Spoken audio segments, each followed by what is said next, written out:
Hare Krishna. The Supreme Lord Sri Krishna knows our situation, especially the living entities of Kali Yuga. They cannot maintain cleanliness. That's why, very mercifully, Lord Chaitanya Mahaprabhu, he explains in Shiksha Ashtakam, नाम नामकारी बहुधा निज सर्व शक्ति सत्रार्पिता नियमित स्मरणे न कालः. O my Lord Govinda, all your names are unlimitedly powerful because the names of Lord and Lord himself, there is no difference. Abhinatva nam namino. There's absolutely no difference. Like we have difference in material world. The name is different. A person may have name as Sher Singh, but he may not be courageous like a lion. So there's a discrepancy here. But in Krishna, there is no such discrepancy. There is no such discrimination. They both are same. So now, Lord knows that we will not be clean, we will not be pure, we will not be able to chant. Even we are not qualified to chant. As per Vedic literature, as per Vedas, you need to be Brahmana, a high class, qualified Brahmana to chant the mantras. And then where you are chanting, at what time you are chanting, what mantras you are chanting, there are so many rules and regulations. But for chanting Krishna's name, and especially for Hare Krishna mantra, there is absolutely no rules and regulations. Even in Skanda Puran, it is said, Chakra Yuddhasya Namani Sada Sarvatra Kirtayet. Na Shaucham Kirtane Tasya Sa Pavitra Karo Yathaha. Chant, always chant, Sada Kirtayet. Always chant the holy names of Lord Krishna, who is the carrier of Sudarshan Chakra. Always chant at all the places.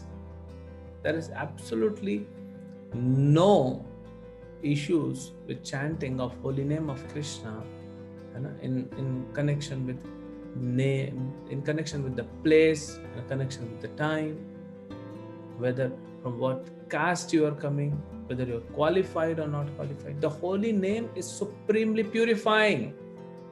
We may be contaminated, but the holy name is completely pure and it will purify. And it is not like that, like you take a cloth.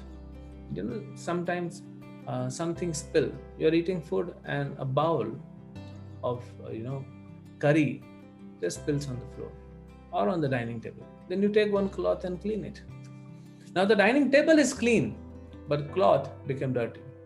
That's how material science works. If you're cleaning, that has to become dirty because it has to absorb.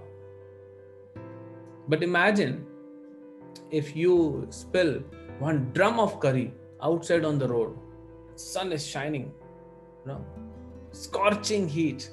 It will absorb everything. But will you see all this on sun? No. Sun will not get affected. Even though sun will clean it, it will not get affected. The sun is a material object. If material object has so much power, what to talk about the completely most powerful spiritual holy name of Krishna, which is not different from Krishna. So we are not qualified. We are low class people, especially in the age of Kali. We don't have any cleanliness standard whatsoever. But still, when we chant, it cleanses, it purifies us without getting contaminated. So, it says in Skanda Puran, do not be bothered about rules and regulation governing external cleanliness. From which part of the world you belong, which caste, which color, which creed, which age, which gender, doesn't matter. But for Vedic mantras, given in the Vedas, there is a discrimination. Whether the place you are sitting is clean or not, in which direction you are sitting, whether the time is auspicious or not. These are all considerations. You won't see, especially in the Vedic, any Vedic yajna or sacrifice taking place, in the dead of the night. No. But holy name can be chanted anytime. Once I was traveling in the train, so I didn't get the confirmed ticket. I was traveling, and I was like somehow adjusting. It's almost like 1:30, 2 a.m. in the morning. It's not even morning. They said 3 a.m. onwards the thing starts. But what to do?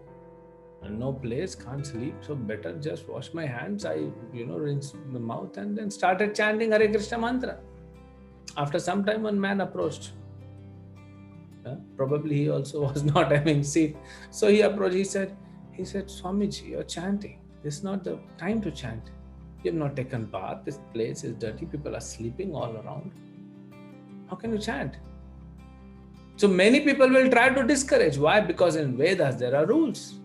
But these rules don't apply. They do not know that these rules do not apply on the holy name of the Lord. So you can chant holy name anytime, any place, in any situation you are in. Whether you are externally clean or unclean. Sometimes if some devotee is sick, he is not healthy. So morning he wakes up, he cannot take bath, then he just starts chanting. Wash your mouth and hands and start chanting. That's all. No consideration. Still, the holy name is all powerful and it will cleanse our heart. So these situations, external factors does not apply on the holy name. Rather, if you chant in any situation, holy name will work. As I said, the Lord knows that the living entities, especially in Kali Yuga, cannot follow this. If these situations were there and if we were told to follow all those, purificatory process, I don't know how many, very few would take up the process. That's the process of bhakti. That's why bhakti process is very different. The process of bhakti, the path of bhakti is a path of grace, it's a path of mercy. When the person knows that he or she cannot do anything and still compassionately tries to uplift, that's called mercy. So our Lord, our acharyas, they know that we cannot do anything. We don't have qualification. We even don't know the rules and regulations. If they are taught to us also, I don't know how much we can understand. That's why just before the Kali Yuga started, Krishna gave Bhagavad Gita, the essence. And Narada Muni through Vyasdev gave Bhagavatam, the essence. It's pure bhakti.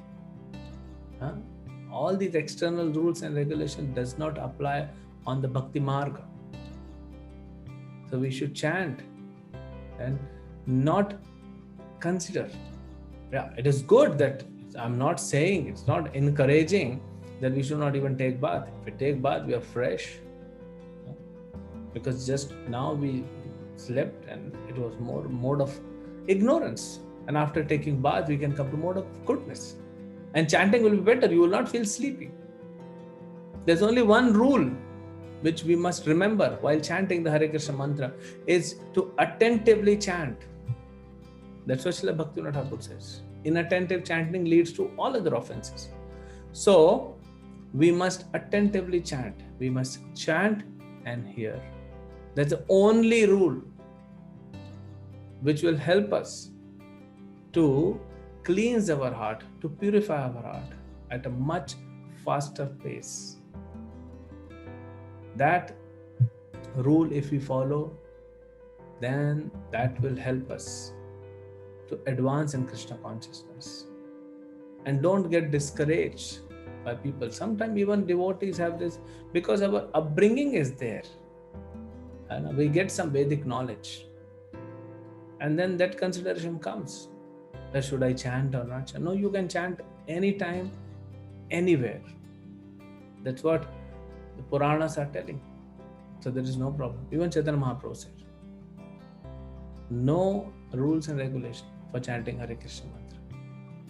So take this process, chant and hear this Hare Krishna mantra and progress on the path of bhakti.